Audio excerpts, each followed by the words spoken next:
I just wanna hold you. I just wanna look into your eyes and tell you that I want you.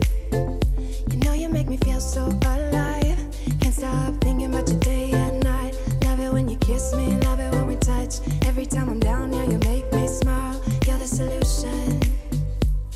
You are, you are, you are, you are, you are, you are, you are. You are the solution. You are the solution. You are, you are, you are, you are, you are, you are, you are. You are the solution. You are the solution. Okay, so this is day 4. Day 5. Day 5 for you. You're right. Day like 2 or 3 for me. So we're on our way to grab some food right now, as we just finished a podcast that we talked to Dan Bailey. Yeah, if you're not following Dan Bailey, check him out. Man. We're Photog Adventures, and he's an adventure photographer. And He's a lived true it for adventure 20 years. photographer. Like truly, like it was the perfect interview, and it was perfect for Brent Huntley to set us up with him because Thanks, Brent. Brent, you know what you're doing. You know your stuff, man. That was awesome. That's why he's a Facebook admin of Photog Adventures. Yeah, so that was rad. That was a great interview. Awesome podcast. You guys are going to be so excited to hear that, especially if you're Fuji users. Anyways, we're going to do a shoot tonight with the Milky Way over the temple that Aaron did last year. You guys saw in one of our first videos. We're going to not really recreate that shot, but we're just going to go and shoot it again. And now that he has experience with that, he can kind of direct me on better ways to do it when we're out there shooting, and you know. And 5 nights in, I need an easy. This is An easy 30 one. minutes away. Right. And so we're going to show you guys how to deal with light pollution when you're in a situation like this. What do you do to fight it? And where should you stand to get away from it? Because you're still shooting in a city area. So you don't have to drive 2 hours each direction in the middle of the night, Right. and, you know, risk your life driving back, you know, because you're so tired. And mostly you know, interested in making sure that people who are out there thinking, I don't have portal 2 and 3 areas in my, you know, land that I'm living at. And so it's like, okay, if your state, your city, your country, you don't have those kind of dark skies, don't give up yet. Right. Don't give up yet. Yep. So yeah, come along with us, and after we hit our dinner, then we will be out. See ya. Sushi done. We are ready to go out. Thankfully, we don't have to worry about the moon. The moon's not out until 2 o'clock this morning. So from here on out, the rest of the month, I probably never worry about the moon again and just worry about getting the shot. It's great. Yeah.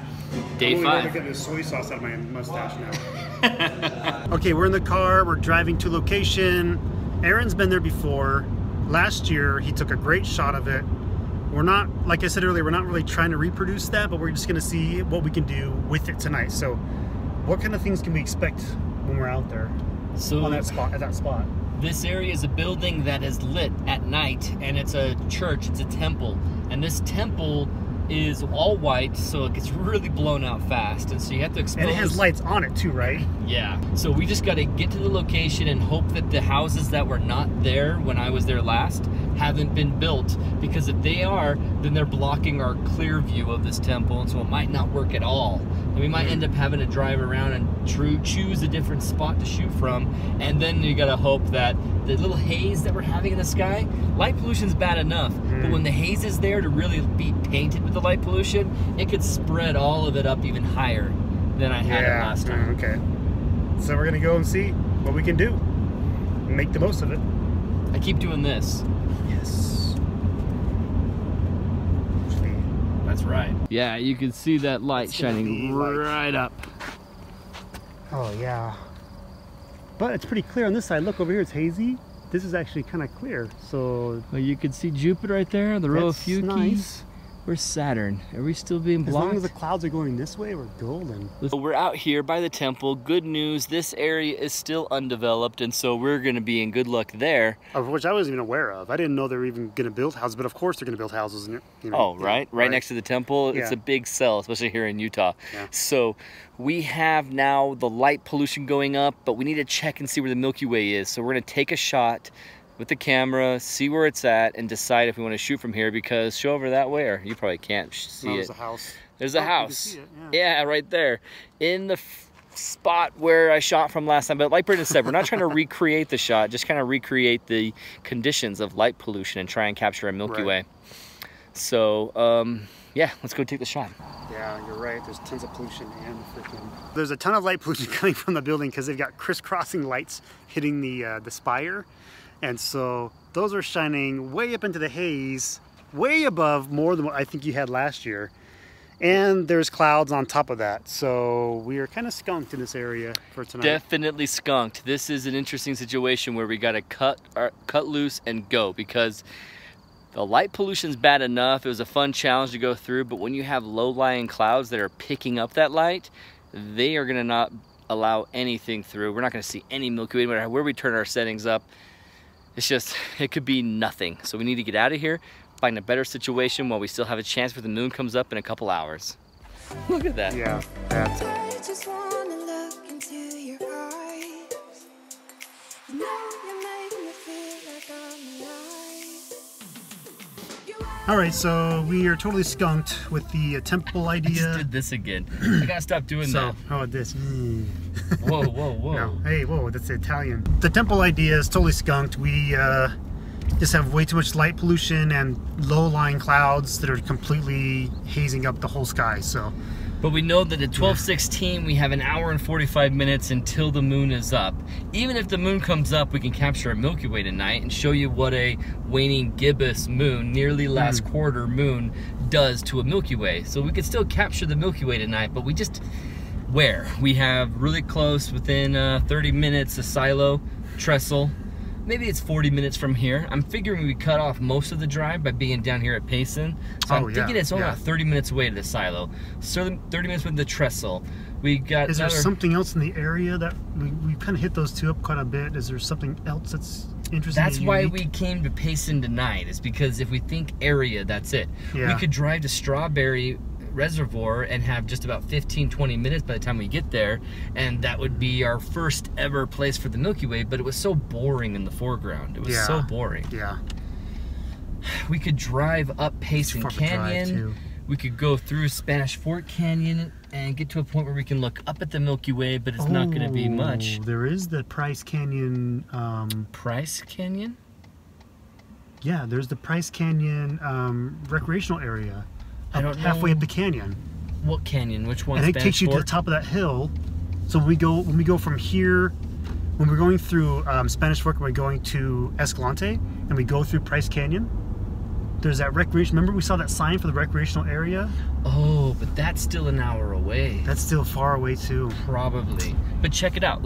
You go on Google Maps and see what it is. I'll take a right towards Spanish Fork. Okay. Cool. We're heading that direction anyway, so let's see what happens. I just did the thing again.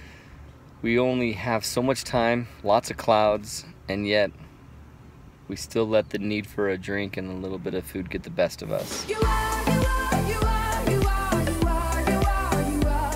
the solution. Here. It's a little crazy.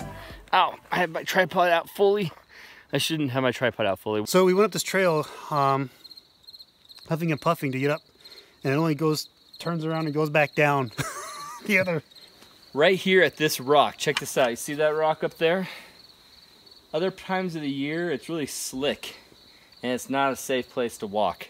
Right now, it's great. I can't get... That's not gonna get... That's that. Should have had your Fuji. So now we came into a spot where we thought we just wanted to come in here to the red ledges, see things like red rock, anything red rock, light paint it, see if we got the core.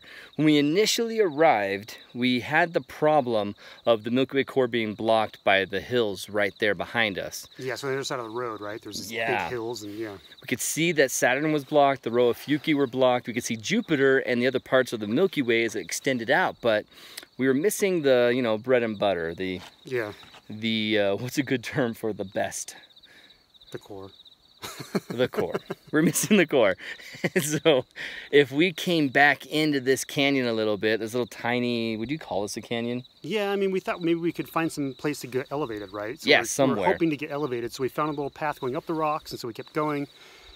and we didn't know what the heck we were going, where we were going, what we were doing. I knew I was coming to a spot I've been before, but I've been with a lot less vegetation, and so the pathways were tight and they didn't feel as open as they were here, but I knew just keep going this way I would get to the spot I've been. And yeah, I'm here where I have been, and up there is the face on the rock, but not safe enough for us to hike up there, climb up there right now, and it's no point. But the absolute brilliant part of this is that we got high enough to see the core. We see Saturn, we see most of the Scorpius constellation, we see the Rofeuki.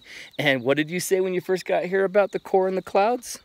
Oh yeah, so the clouds are on the other side of us. And the core is right in front of us, and the clouds are not blocking the core. We thought this, and we didn't say it on camera. When we were leaving that valley, Utah Valley, and coming through the canyon, we figured we might be putting ourselves on the other side of these clouds because of the mountain range right here. It's Rocky Mountains, there's a lot of mountain ranges pretty high, and the clouds suck in there in the valley. Sometimes they get stuck, right? They don't really, and we were hoping for that, and man, we were right. You could see in our shots that we have clouds in the far right where Jupiter is, but not on the core. And it makes Jupiter look awesome, actually, when Jupiter's shining through the clouds. So. Yeah, it does. And we looked out really fast. This hump out on this area that this path ends up on a hump, and so we were able to set up our cameras right here on this hump. And I mean, you can't really tell. It's like a 3-foot spot here, like a 3-foot little. Not even 3 foot. Where there's barely enough legs. His legs are basically off the cliff.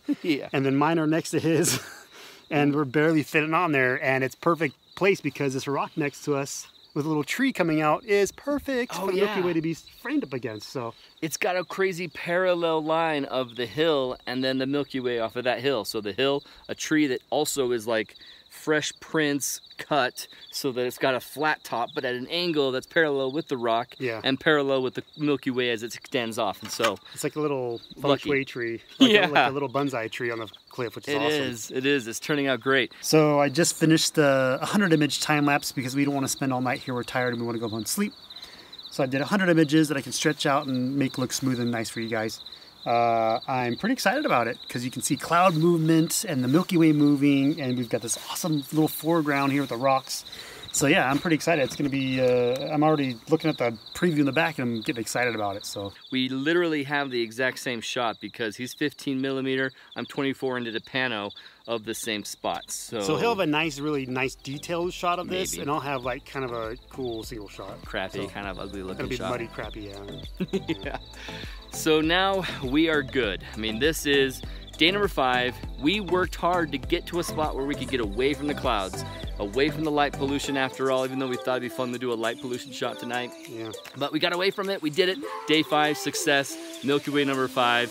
Hashtag the Great Milky Way Chase, still successful, still going strong. Booyah. Nailed it. Nailed it.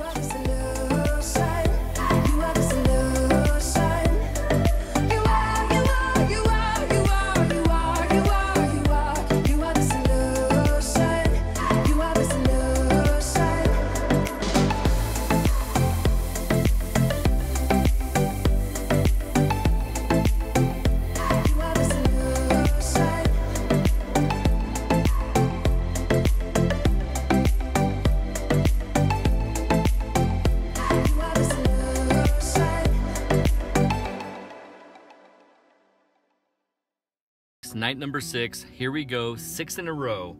I had to come south to avoid some cloud.